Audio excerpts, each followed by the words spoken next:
저는 깜짝 놀랐습니다. 100원 택시와 찾아가는 빨래방입니다.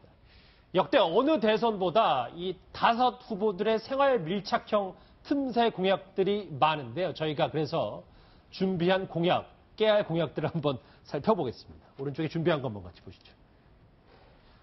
야, 좀 뭐 이렇게 있는지 처음 알았어요. 100원 택시, 과일 닥터위다. 이건 뭔지 이따 궁금한데 한번 살펴보기로 하고요. 찾아가는 빨래방 있습니다. 저는 눈에 띄는 게 어찌 보면 숫자일 테니까. 최 변호사님. 네.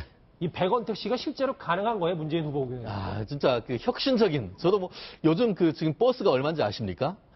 마을 버스도 지금 뭐 그 1,000원에 가까웠고 그 지금 뭐 지하철 같은 경우에도 한 1,300~400원 정도 되는 것으로 알고 있는데 택시가 1,000원이라 하니까 굉장히 혁신적인데 이것이 모든 것에 해당하는 것이 아니고 버스가 잘 안 다니는 시골 농어촌 이런 지역에서 100원 택시를 해서 이 시골 어르신들의 어떤 이동권을 보장하겠다라는 취지인데 어떻게 보면 연세 들고 소외된 지역에 대해서 나름대로 했던 그 어떤 특화된 어떤 그 서비스인 것 같은데 잘 어떻게 보면 뭐 다른 후보와는 완전히 색다른 것이기 때문에 실제로 누가 대선이 되건 어떤 시골 분들의 어떤 교통비도 줄여주고 한다라고 한다고 하면은 근데 이 부분에 대해서는 과연 결국은 그 지역에 대해서 예산의 문제인 것 같은데 과연 그와 같은 것이 가능할지에 대해서는 상당히 어떤 그 누가 할 것인지 주체가 누가 될 것인지 저 비용 다 감당할 것인지 사실 저도 시골만 해도 시골 버스 거의 다 없어지거든요.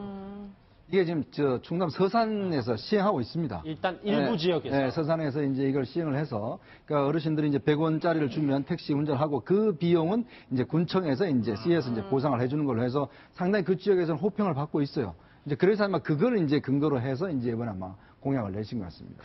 서산뿐만 아니라 여러 지자체가 하고 있어요, 사실은. 한 지자체에서 시작했는데 여러 지자체로 확산이 됐거든요. 그래서 이제 전국적으로 이걸 확대하고. 예, 그걸 그렇게 해서 받아들여가지고 만든 공약이. 그냥 버스 같은 경우 많이 태워야 되니까 이 숫자가 적기 때문에 오히려 택시를 하는 게 효율적이다. 이런 이제 판단하는 거죠. 시골에선 또 이제 많은 버스에서도 뭐 다 가득 차지는 않으니까.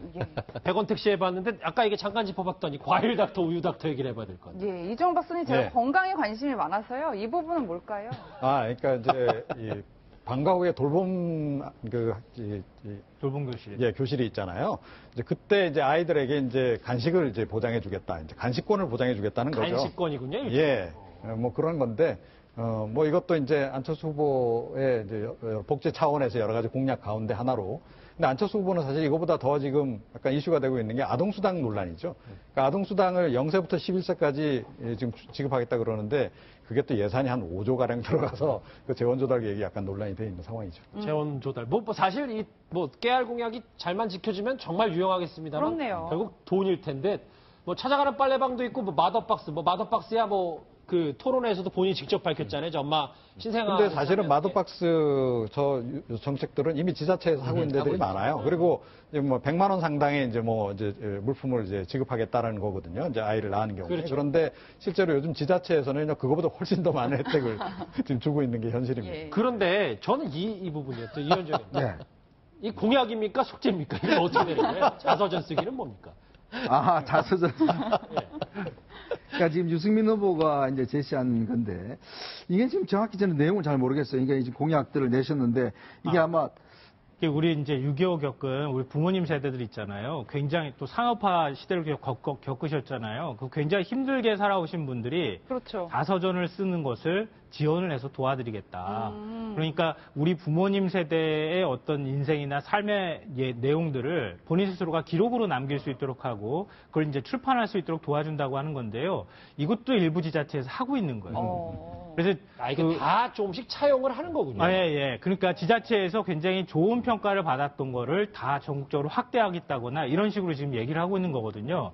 그러니까 이게 사실은 그 집에서도 그 부모님이 쓰신 자서전을 보고 자식들이 막 눈물도 흘리기도 하고 굉장히 고마움도 느꼈다 이런 얘기들도 많이 하고 있거든요. 그러니까 이런 거는 뭐 국가적 차원으로 하는 게 과연 맞는가 아닌가 이런 논란은 있지만 어찌 보면 지자체 차원에서 하는 것은 사실은 굉장히 의미 있는 공약이다 이렇게 볼 수 있을 것 같아요. 홍준표 후보는 이번에 아예 그냥 세탁기 기계로 그냥 계속 나가기로 하신 것 같아요. 찾아가는 빨래방. 예. 아예 그러니까 세탁기 차를 만들어서 지금 찾아가는 빨래방이 그거거든요. 그러니까 시골에 이것도 이제 역시 이제 시골에 계신 이제 나이 많으신 이제 그 농어촌 가게를 이제 지향한 그런 이제 공약인데, 알겠습니다. 그러니까 빨래하기도 사실 큰 빨래하기 어렵잖아요. 그 시골 같은 데서 나이도 드시고. 잘 보면 직업이 다 들어가 있습니다. 그러게요. 의사 선생님, 예. 또 검사 평생 다니면서 빨래방 진짜 고생하셨던 그 느낌이 듭니다. 찾아가는 빨래방도요, 찾아가는 목욕탕이 있어요. 그거랑 비슷하게 만든 거예요. 요즘 뭐 네 분 보니까 4번 주제만 준비해 오시는 거예요. 그렇다면 정작 이 깨알 공약들에 대해서 유권자들은 어떤 생각을 갖고 있는지 목소리들 한번 들어보시겠습니다. 들어가려면은 3, 40분 가야 가거든요. 근데 몇 분씩 쉬어야 가요. 얼마나 되려고 정말 좋아요. 대의자리. 나도 사도성공하는 사람이고 그런 걸 얘기할 수 있는 기회가 있었으면 좋은데 우리는 그걸 할 줄 모르잖아요. 해준다면 좋죠. 애기 솔직히 우유 맨날 먹어야 하잖아요. 좋죠. 뽑을 거예요. 100% 뽑을 거예요. 큰 공약을 해서 지키지 못할 바에는 세세하고 소소한 것들이 우리에게 더 밀착해 온다면 그 사람이 더 좋은 거 아닐까요? 유권자들은 저 깨알 공약에 대해서 저렇게 생각을 하는군요. 예. 예.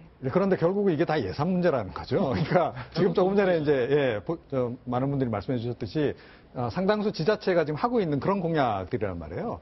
그래서 이게 누리과정 예산도 지금 뭐 중앙정부가 책임지느냐 아니면 지자체가 책임지느냐 이거 가지고 계속 논란이 많은데 이런 그 세세한 공약 같은 경우에 사실은 이제 지방 예산으로 이렇게 좀 이렇게 미룰 가능성이 없잖아 있어서 이런 부분도 좀 명쾌하게 좀 이렇게 정리를 한 상태에서 공약 제시를 하고 실행해 주셨으면 좋겠다 이런 바람입니다. 시도지사 후보들은 뭘 공약하라고 예산 후보들 다 해버리면 이거 내년에 어떻게 하라고 지금. 진짜 저도 느낌이 거의 그러니까 대선, 지자체 선거, 그렇다는 느낌이 들 정도로 그만큼 국민들의 어떤 밀접한 생활, 대선이지만 국민들과의 어떤 밀접한 소통하는 그런 것이라는 점에서는 또 상당히 긍정적인 의미가 있는 것 같습니다. 예, 김성현 평론가님 이제 마무리로 오늘 사전투표가 시작됐는데 지금 불과 몇 시간 지나지 않았는데 벌써 투표율이 7.1%나 된다고 하더라고요. 지난 총선에 비해 거의 2배가 넘는 네. 수치인데 많이들 투표하셔야겠죠?